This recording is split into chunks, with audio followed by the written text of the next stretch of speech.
Hello students, मैं Rinkal Bansal, PGT commerce, government girls senior secondary school Kalanwali, department of school education Haryana से आप सभी का आज के इस लेक्चर में स्वागत करती हूँ। आज का जो हमारा टॉपिक है बच्चों, issue of debentures for consideration other than cash.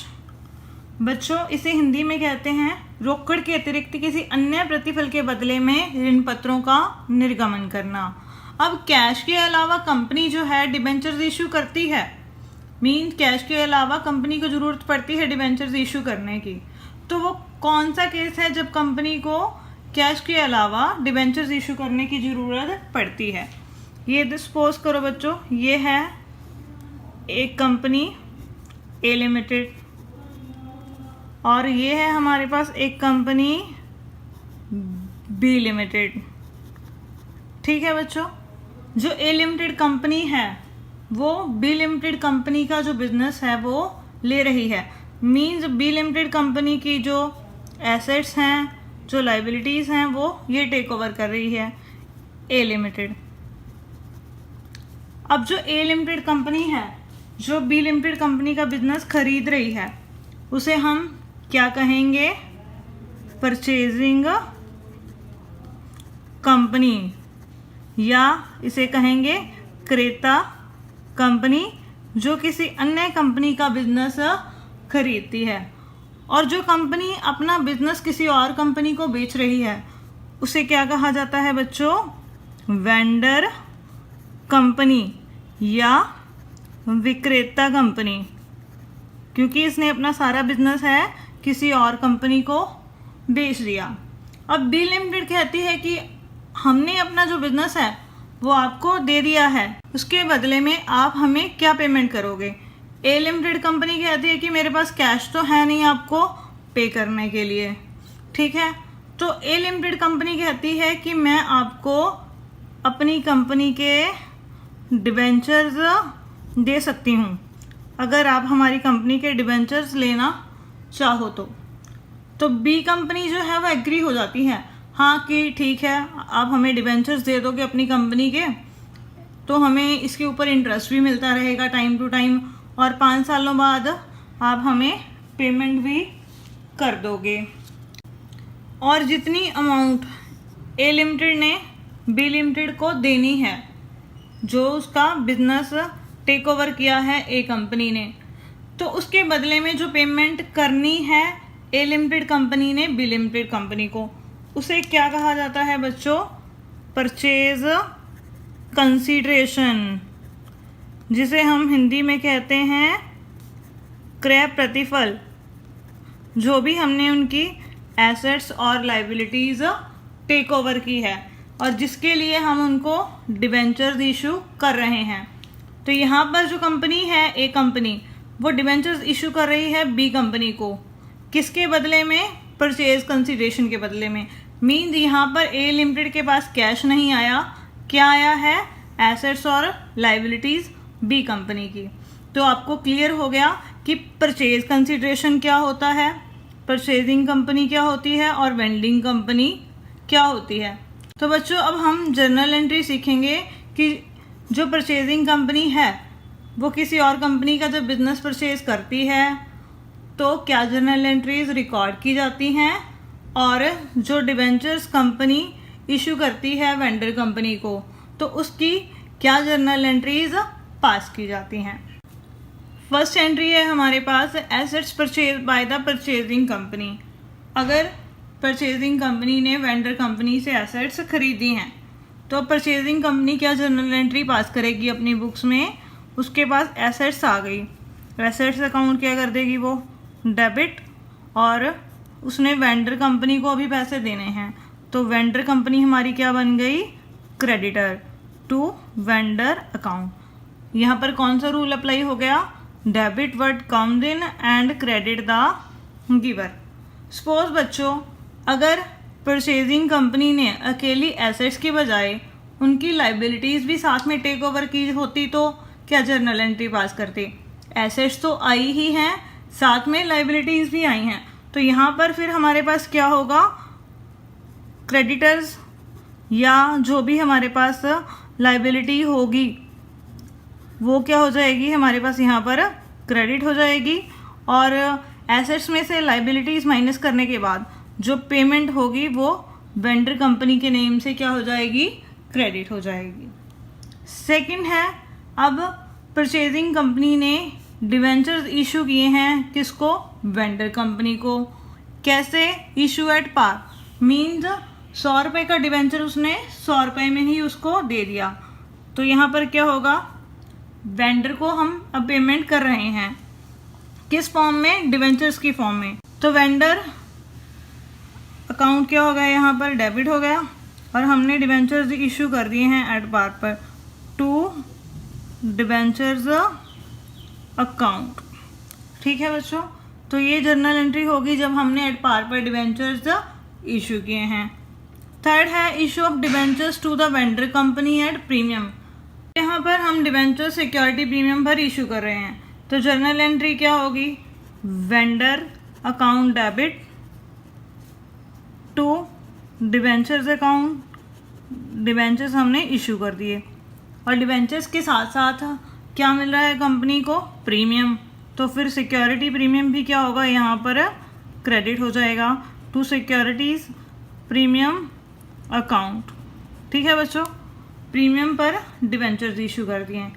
Main यहाँ पर हमें क्या चीज़ ध्यान में रखनी है, जब हमने डिवेंचर्स इशू किए हैं तो हमें ये देखना पड़ेगा कि हमने कितने डिवेंचर्स इशू किए हैं, वो हमें निकालना पड़ेगा। तो वो कैसे निकलेगा, number of debentures issue by company. जब कंपनी प्रीमियम पर डिवेंचर्स इशू कर रही है तो कंपनी ने कितने डिवेंचर्स इशू किए हैं वो हमने निकालना है। तो वो हम कैसे निकालेंगे, वेंडर कंपनी को हमने जितनी पेमेंट अभी करनी है तो उस अमाउंट को हम क्या करेंगे, डेबिट कर देंगे, अमाउंट टू बी पेड, और उसे हम डिवाइड कर देंगे इशू प्राइस ऑफ 1 डिवेंचर से। ठीक है बच्चों, ये फॉर्मूला है, आप ध्यान में रख लेना।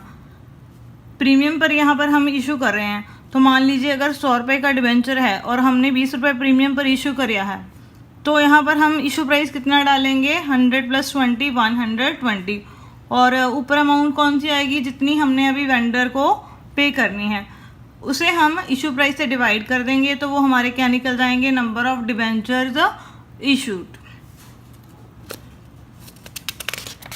इसके बाद है लास्ट केस हमारे पास, fourth, issue of debentures to the vendor company at discount. अब यहाँ पर हम वेंडर कंपनी को डिवेंचर्स इशू कर रहे हैं बट एट डिस्काउंट पर इशू कर रहे हैं। तो बच्चों एंट्री क्या होगी, vendor account debit to debentures account, ये तो हमें पता ही है। अब डिस्काउंट पर इशू कर रहे हैं तो डिस्काउंट हमारा क्या है, लॉस है, तो वो साथ में क्या हो जाएगा, डेबिट हो जाएगा, discount on issue of debentures. ठीक है बच्चों, तो हमने यहाँ पर कितने डिवेंचर्स इशू किए हैं, अगर कंपनी डिस्काउंट पर डिवेंचर्स इशू कर रही है तो वो हम कैसे निकालेंगे, number of debentures issue bye purchasing company. वही सेम फॉर्मूला लगाना है हमने, अमाउंट टू बी पेड, जितनी अमाउंट हमने अभी उनको पे करनी है वेंडर कंपनी को, उसको हम किससे डिवाइड कर देंगे, इशू प्राइस ऑफ 1 डिवेंचर से। सपोज करिए अगर डिवेंचर 100 रुपये का है और कंपनी 10 रुपये उनको डिस्काउंट दे रही है, तो डिवेंचर का इशू प्राइस कितना होगा, 90। मीन्स अगर हमने डिस्काउंट पर इशू किए हैं तो वो डिस्काउंट माइनस करने के बाद जितने का हम एक डिवेंचर उनको लगा रहे हैं और जितनी अमाउंट हमने उनको पे करनी है उसे हम इशू प्राइस से डिवाइड कर देंगे, तो वो हमारे पास क्या आ जाएगा, नंबर ऑफ डिवेंचर्स इशूड। उसी के बेस पर हमारी ये डिस्काउंट की अमाउंट और डिवेंचर्स की टोटल अमाउंट निकलेगी। तो ये हमने कंसेप्ट सीख लिया तो अब हम एग्जाम्पल्स करेंगे इन सभी कंसेप्ट्स के अलग अलग। तो आइए अब हम इसके एग्जाम्पल्स स्टार्ट करते हैं। देखो बच्चों, अब हम फर्स्ट एग्जाम्पल स्टार्ट करते हैं इस टॉपिक का। एग्जाम्पल नंबर 9 है हमारे पास। A company purchase assets of book value. एक कंपनी ने एसेट्स खरीदी हैं, उनकी जो बुक वैल्यू है एसेट्स की वो 99,000 रुपीज़ है, और वो जो एसेट्स हैं उन्होंने किसी दूसरी कंपनी से खरीदी हैं। It was agree that the purchase consideration is to be paid by. वो किस बात पर सहमत हो गए हैं कि जो परचेज कंसिडरेशन है वो पे किया जाएगा। Issuing 11% debentures of ₹100 each. 100 रुपये का जो है बच्चों वो डिवेंचर हमने इशू करना है उनको, जो हमने उनसे एसेट्स खरीदी हैं, और जो डिवेंचर्स की रेट होगी बच्चों वो 11% होगी। और हमने ये क्या मानकर चलना है, अगर हमने डिवेंचर्स एट पार इशू किए हैं, मीन्स 100 रुपये का डिवेंचर था तो हमने उनको 100 रुपये में ही दे दिया। Second, at a discount of 10%। अगर हमने जो डिवेंचर इशू किए हैं बच्चों वो 10% डिस्काउंट पर इशू किए हैं, मीन्स 100 रुपीज़ का जो डिवेंचर है वो 10% कटौती पर इशू किया गया है, मीन वो 90 रुपये में हमने उनको दिया है। थर्ड केस है एट ए प्रीमियम ऑफ 10%। अब यहाँ पर हमने प्रीमियम पर डिवेंचर इशू किया है, मीन्स 100 रुपीज़ का डिवेंचर है, उसकी फेस वैल्यू 100 है, तो 10% डिस्काउंट बच्चों कितना हो गया 10 रुपये। तो मीन्स 100 का डिवेंचर हमने अगर 110 रुपये में इशू किया है तो हमने जर्नल एंट्रीज पास करनी है परचेजिंग कंपनी की बुक्स में। मीन्स जो कंपनी एसेट्स खरीद रही है उसकी बुक्स में हमने जर्नल एंट्रीज पास करनी है। तो आइए अब हम इसे सॉल्व करते हैं। अभी 9 क्वेश्चन हमने रीड आउट की, उसमें हमारे पास क्या दिया हुआ है कि एक कंपनी ने दूसरी कंपनी की एसेट्स खरीदी हैं और हमने खरीदने वाली कंपनी की बुक्स में जर्नल एंट्री पास करनी है। तो हमारे पास एसेट्स आ गई, तो एसेट्स क्या हो जाएंगी बच्चों, डेबिट हो जाएंगी। Debit what comes in 99,000 rupees की, और जिससे हमने एसेट्स खरीदी हैं उसको हमने अभी पेमेंट करनी है। वेंडर अकाउंट फिर क्या हो जाएगा, क्रेडिट हो जाएगा, क्रेडिट द गिवर 99,000 रुपीज़ से। अब इसके बाद हमारे पास इसमें 3 केसेस दिए गए हैं कि अगर हमने जिनसे एसेट्स खरीदी हैं उनको हमने डिबेंचर्स दिए हैं, डिबेंचर्स इशू कर दिए पेमेंट के बदले में। फर्स्ट केस है हमारे पास, जब जो डिबेंचर्स हैं हमारे पास वो हमने एट पार पर इशू किए हैं, और इशूड एट पार, मीन्स अगर 100 रुपीज़ का वो जो डिबेंचर था वो हमने 100 में ही उनको दे दिया। तो बच्चों अब एंट्री क्या होगी, वेंडर अकाउंट यहाँ पर क्रेडिट है, उसको हमने डिबेंचर्स दे दिए, तो वेंडर अकाउंट क्या हो जाएगा बच्चों, डेबिट हो जाएगा, debit the receiver. Debenture receive करने वाला कौन है, वेंडर, तो उसका अकाउंट डेबिट हो गया। टू 11% डिबेंचर्स, ये क्या हो गया, क्रेडिट हो गए जब हमने इसको इश्यू कर दिया। क्रेडिट व्हाट गोज आउट, कितने के 99,000 रुपीज़ के। कितने डिबेंचर्स हमने यहाँ पर इशू किए होंगे अगर हमने वो अमाउंट निकालनी हो, 99,000 डिबेंचर्स है और 100 का एक डिबेंचर था वो हमने 100 में ही लगाया है। तो इस केस में हमने कितने डिबेंचर्स इशू किए हैं, 990 डिबेंचर्स हमने इशू किए हैं। सेकंड केस में बच्चों जो डिबेंचर्स हैं अगर वो डिस्काउंट पर इशू किए हैं, when debentures are issue at a discount, ठीक है बच्चों।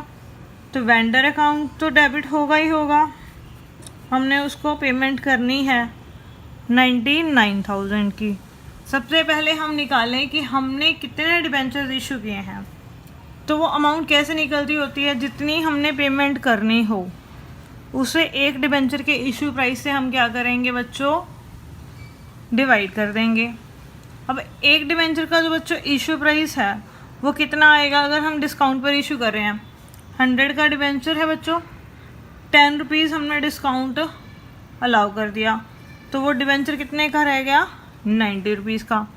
तो 90 से डिवाइड किया 99,000 को, तो ये नंबर ऑफ डिवेंचर्स आ गए हमारे पास बच्चों 1100। तो यहाँ पर हमने कितने डिवेंचर्स इशू किए हैं वेंडर को 1100। तो यहाँ पर डिवेंचर्स अकाउंट क्या हो जाएगा, क्रेडिट हो जाएगा 1100 इंटू 100। तो ये आ गए बच्चों 1,10,000 रुपीज़ के। लेकिन वेंडर का अकाउंट डेबिट हो रहा है 99,000 रुपीज़ से। अब जो 10 रुपीज़ डिस्काउंट है बच्चों वो हमारा क्या है, लॉस है। तो लॉस है तो उसे हम क्या करेंगे, डेबिट करेंगे, discount on issue of debentures. इसकी अमाउंट कितनी आएगी, एक डिवेंचर के ऊपर 10 रुपीज़ डिस्काउंट है और हमने 1100 डिवेंचर्स बच्चों इशू किए हैं।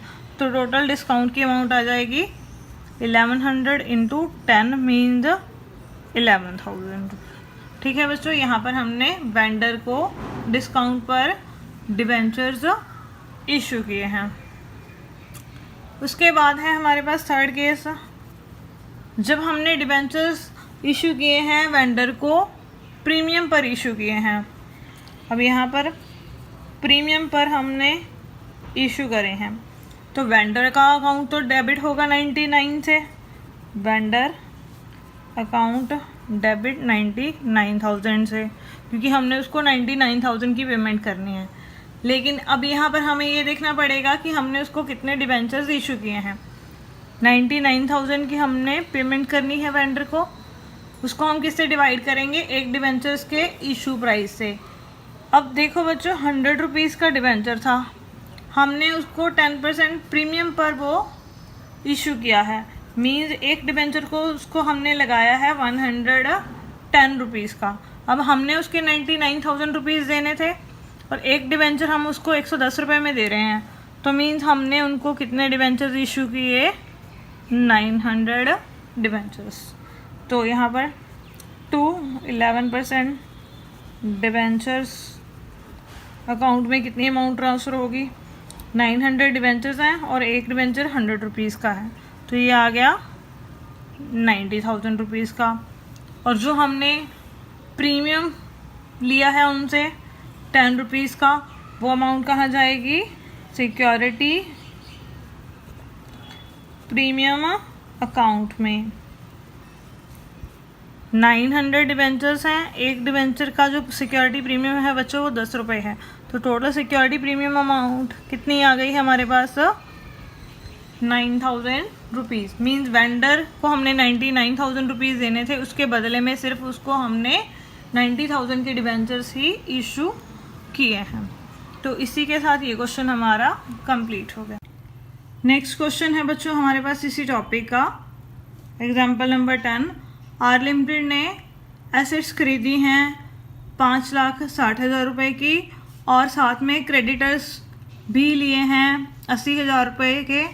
किससे लिए हैं, एस लिमिटेड से।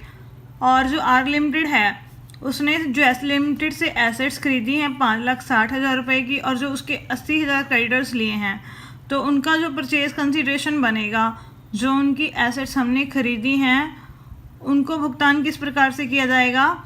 आर लिमिटेड क्या करेगी, 8% डिवेंचर्स इशू कर देगी और एक जो डिवेंचर होगा बच्चों वो 20 रुपये का होगा और वो 20% प्रीमियम पर इशू कर रहे हैं as purchase consideration of S limited. जो हमने एस लिमिटेड को भुगतान करना है, जो उनकी हमने संपत्तियां खरीदी हैं, उसके बदले में हम उनको डिवेंचर्स इशू कर रहे हैं।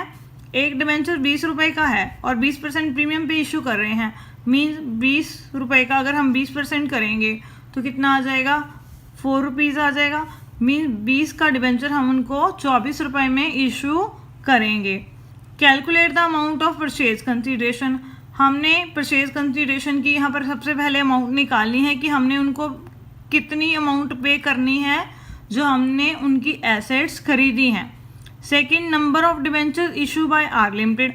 आर लिमिटेड कितने डिवेंचर्स इशू करेगी। थर्ड, हमने क्या करना है, आर लिमिटेड की बुक्स में जर्नल एंट्रीज पास करनी है जो ऊपर हमें इंफॉर्मेशन दी गई है। तो आइए अब हम इसे कॉपी पर सॉल्व करें। 10th इलस्ट्रेशन देखो बच्चों, इसमें क्या क्या दिया गया है कि जो आर लिमिटेड कंपनी है ये परचेजिंग कंपनी है, ये बिजनेस खरीद रही है एस लिमिटेड से।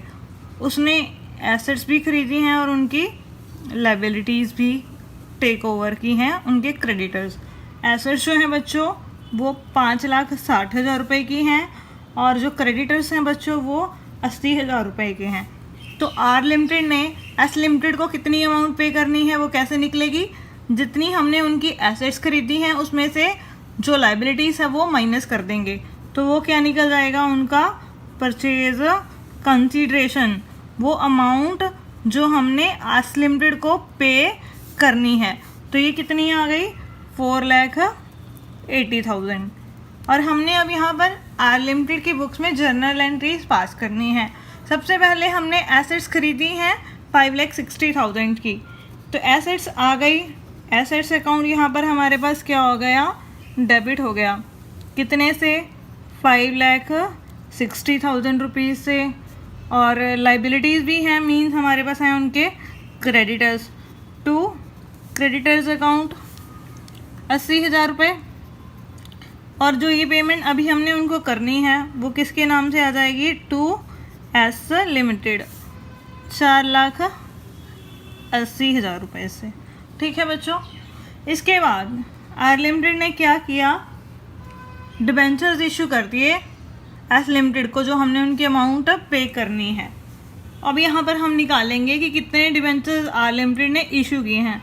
Number of debentures issued by R limited, वो कैसे निकलती है? जितनी अमाउंट हमने उनको पे करनी है, amount to be paid upon issue price of debenture. Issue price का मीनिंग होता है अगर आपने जो डिबेंचर है अगर प्रीमियम पर इशू किया है तो वो हमने प्रीमियम ऐड कर देना है, अगर हमने डिस्काउंट पर इशू किया है तो वो डिस्काउंट हमने माइनस कर देना है। हमने उनको पे करनी है 4,80,000 रुपीज़ की अमाउंट। एक जो डिबेंचर बच्चों क्वेश्चन में दिया गया है वो 20 रुपये का है, और वो डिबेंचर हमने आर लिमिटेड ने 20% प्रीमियम पर इशू किया है। मीन्स 20 रुपये का हम 20% करेंगे तो वो कितना आ जाएगा? 4 रुपीज़। तो वो डिबेंचर कितने का हो जाएगा बच्चों? हमारे पास 24 रुपये का। अब एक डिबेंचर हमने उनको 24 रुपये का लगाया है और हमने उनको 4,80,000 रुपये पे करने हैं, तो इट मीन्स हमने उनको कितने डिबेंचर्स इशू किए हैं बच्चों? 20,000। तो यहाँ पर नंबर ऑफ डिबेंचर्स कितने आ गए? 20,000। अब हम एंट्री करेंगे डिबेंचर्स को इशू करने की। अब एस लिमिटेड अकाउंट यहाँ पर डेबिट हो गया। कितनी अमाउंट हमने उनको पे करनी है? 4,80,000 रुपये। टू 8% डिबेंचर्स हमने उनको इशू कर दिए। कितनी अमाउंट आएगी? 20,000 डिबेंचर्स हैं और 20 रुपये का एक डिबेंचर है, तो ये कितने हो गए बच्चों? 4 लाख रुपए के। और ये हमने प्रीमियम पर इशू किए हैं, तो क्या क्रेडिट होगा यहाँ पर साथ में?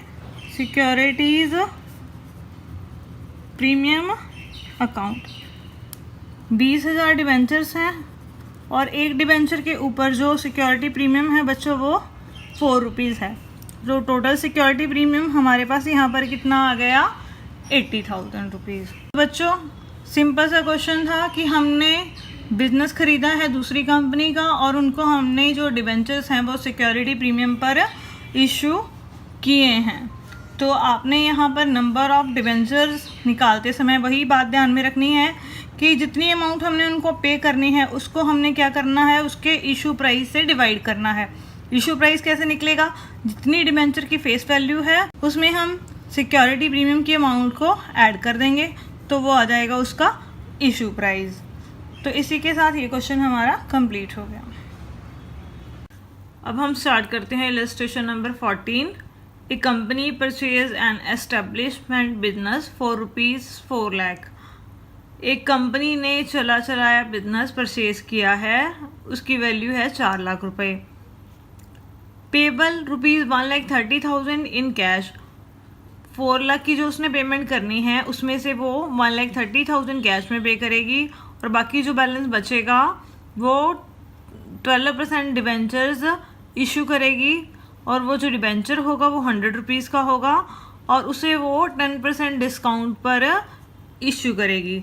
तो हमने यहाँ पर जर्नल एंट्रीज करनी है किसकी बुक्स में? परचेजिंग कंपनी की बुक्स में, जो कंपनी बिजनेस परचेज कर रही है। तो आइए अब हम इसे कॉपी पर सॉल्व करें। 14 क्वेश्चन को बच्चों हमने अभी रीड आउट किया। उसमें हमारे पास क्या दिया गया है कि एक कंपनी ने दूसरी कंपनी से 4 लाख रुपए में बिजनेस खरीदा है। तो सबसे पहले हम एंट्री पास करेंगे बिजनेस को खरीदने की। तो बिजनेस खरीद लिया तो बिजनेस परचेज अकाउंट यहाँ पर हो गया डेबिट और हमने वेंडर को पैसे अभी देने हैं तो वेंडर का अकाउंट क्या हो जाएगा? क्रेडिट हो जाएगा to vendor's account, credit the giver. कितने में खरीदा है? 4 लाख रुपीज़ में। उसके बाद हमने क्या किया? वेंडर को 1,30,000 की पेमेंट कर दी। अब वेंडर को हमने पेमेंट की है 1,30,000 की, तो उसकी एंट्री क्या होगी हमारे पास? Vendor account debit to bank account. कितने की? 1,30,000 रुपीज़ की। ठीक है बच्चों, इतना क्वेश्चन तो हमारा सिंपल है। उसके बाद उन्होंने क्या कहा है कि अब जितनी वेंडर की पेमेंट हमारे पास रह गई, 4 लाख रुपए का बिजनेस खरीदा था, 1,30,000 की हमने पेमेंट कर दी, तो जो हमने अब वेंडर को पेमेंट करनी है वो कितनी करनी है? 2,70,000 रुपए की। ठीक है बच्चों, तो हमने क्या किया? इनको 12% डिबेंचर्स इशू कर दिए और एक डिबेंचर 100 रुपीज़ का है और हमने उनको 10% डिस्काउंट पर डिबेंचर्स इशू किए हैं। मीन्स जो ये 100 रुपये वाला डिबेंचर था, 10% डिस्काउंट मीन्स कितना हो गया? 100 रुपये का 10 रुपये। ये माइनस करने के बाद एक डिबेंचर हमने उनको कितने रुपए में दिया? 90 रुपये में। हमने उनके 2,70,000 रुपये उनको देने थे और एक डिबेंचर हमने उनको 90 रुपये का लगाया है। तो it means number of debentures हमने कितने इशू किए? जितनी अमाउंट उनको हमने पे करनी है उसको हमने डिवाइड कर दिया एक डिबेंचर के इशू प्राइस से। अगर डिस्काउंट पर इशू किया है तो डिस्काउंट माइनस करने के बाद, अगर प्रीमियम पर इशू किया है तो प्रीमियम ऐड करने के बाद। तो ये कितना आ गया हमारे पास? 3,000। मीन्स हमने उनको 3,000 डिबेंचर्स इशू किए हैं। जब हम डिबेंचर्स इशू करते हैं उसकी क्या जर्नल एंट्री पास करेंगे? वेंडर को वेंडर अकाउंट डेबिट, कितने से हमने उसको पेमेंट कितने की करनी है? 2,70,000 रुपये की। टू डिबेंचर्स अकाउंट, हमने उसको डिबेंचर्स इशू कर दिए, डिबेंचर हमारे पास से चले गए। हमने 3,000 डिबेंचर उसको इशू किए हैं और एक डिबेंचर की फेस वैल्यू 100 रुपीज़ है। तो ये कितने के हो गए? 3 लाख रुपीज़ के। और जो ये हमने डिस्काउंट पर डिबेंचर्स इशू किए हैं ये हमारा क्या है? लॉस है। तो इसे हम क्या करेंगे? डेबिट कर देंगे। Discount on issue of debentures account कितनी आएगी? एक डिबेंचर के ऊपर डिस्काउंट जो है बच्चों वो 10 रुपीज़ है और 3,000 डिबेंचर्स हमने इशू किए हैं, तो डिस्काउंट की अमाउंट आ गई हमारे पास 30,000 रुपीज़। तो ये हो गई जर्नल एंट्रीज जब हमने बिजनेस खरीदा था और हमने डिस्काउंट पर डिबेंचर्स जो हैं वो इशू किए हैं। इसी के साथ ये क्वेश्चन कंप्लीट हो गया। नेक्स्ट है हमारे पास 16th इलस्ट्रेशन बच्चों। कनिष्क लिमिटेड ने मशीनरी खरीदी है 20 लाख रुपए की। किससे खरीदी है? गादोर टूल लिमिटेड कंपनी से। ऑन 1 अप्रैल 2018, 1 अप्रैल 2018 को 25% of the amount was paid by Kanishk limited by accepting a bill of exchange in favour of Gador tools limited. जो 25% अमाउंट है वो किसके द्वारा पे की जाएगी? कनिष्क लिमिटेड कंपनी द्वारा एक बिल की फॉर्म में पे की जाएगी। मींस कंपनी बिल एक्सेप्ट करेगी। 20 लाख रुपए की जो मशीनरी खरीदी है उसका 25% हमारे पास कितना होगा, 5 लाख रुपीज़। तो उसके बदले में कंपनी उनको बिल देगी। ये बच्चों आपने पढ़ा हुआ है क्लास 11th में कि बिल ऑफ एक्सचेंज में बिल्स रिसीवेबल क्या होता है और बिल्स पेबल क्या होता है। और जो बाकी बैलेंस बचेगा बच्चों, उसके बदले में वो 12,50,000 रुपीज़ के जो बच्चों वो डिबेंचर्स इशू करेगी कनिष्क लिमिटेड कंपनी को। हमने जर्नल एंट्रीज पास करनी है कनिष्क लिमिटेड कंपनी की बुक्स में। तो बच्चों बड़ा सिंपल सा क्वेश्चन है, हमने कंसेप्ट भी कर लिया है और काफ़ी एग्जांपल्स भी कर लिए हैं। तो ये आपको क्वेश्चन से ही समझ में आ गया होगा, बाकी हम इसे कॉपी पर सॉल्व करते हैं। अभी हमने 16th एग्जाम्पल को रीड आउट किया बच्चों। उसमें हमने क्या पढ़ा कि हमने मशीनरी परचेज की है गादौर टूल्स लिमिटेड से। ठीक है बच्चों, मशीनरी हमारे पास आ गई तो मशीनरी अकाउंट यहाँ पर हमारे पास क्या हो जाएगा, डेबिट हो जाएगा। डेबिट व्हाट, काउंट्स इन, और देने वाला कौन है, गादौर टूल्स लिमिटेड। ठीक है बच्चों, कितने में खरीदी है हमने मशीनरी, 20 लाख रुपीज़ में। उसके बाद हमने क्या किया, 20 लाख की जो मशीनरी हमने परचेज करी थी, अब उनको पेमेंट करनी है। हमने क्या किया, 5 लाख रुपए का बिल एक्सेप्ट कर लिया कि हम उनको बिल से पेमेंट कर देंगे। जब बच्चों हमने बिल से पेमेंट करेंगे तो गादौर लिमिटेड का अकाउंट जो क्रेडिट है वो अभी यहाँ पर क्या हो जाएगा, डेबिट हो जाएगा। गादौर टूल्स लिमिटेड अकाउंट डेबिट, और बिल उनको दे दिया एक्सेप्ट करके, तो वो हमारे लिए क्या हो जाएगा, बिल्स पेबल, क्योंकि ये हमारी लाइबिलिटी है, फ्यूचर में हमें पे करनी पड़ेगी जब बिल मैच्योर होगा। कितने का बिल एक्सेप्ट किया है बच्चों, 5 लाख रुपीज़ का। ठीक है बच्चों, 20 लाख की जो पेमेंट हमने करनी थी उसमें से हमने 5 लाख का बिल एक्सेप्ट कर लिया। बाकी कितने बचे हमारे पास, 15 लाख रुपीज़। उसके लिए हमने क्या किया, उनको डिबेंचर्स इशू कर दिए। कितने रुपीज़ के डिबेंचर्स इशू किए हैं बच्चों, 12,50,000 रुपीज़ के। तो जनरल एंट्री क्या होगी, गादौर टूल्स लिमिटेड डेबिट 15 लाख से। ठीक है बच्चों, जो सारी पेमेंट बाकी उनकी बचती है 15 लाख रुपए की, उसके बदले में हमने सिर्फ उनको 9% डिवेंचर्स इशू किए हैं बच्चों।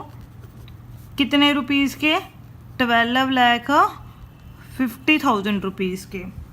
इट मीन्स 2,50,000 रुपीज़ हमने उनको कम पे किए हैं। इट मीन जो ये 2,50,000 रुपीज़ हमने उनको पे नहीं किए, ये क्या आ गया हमारे पास, बैलेंसिंग फिगर सिक्योरिटी प्रीमियम।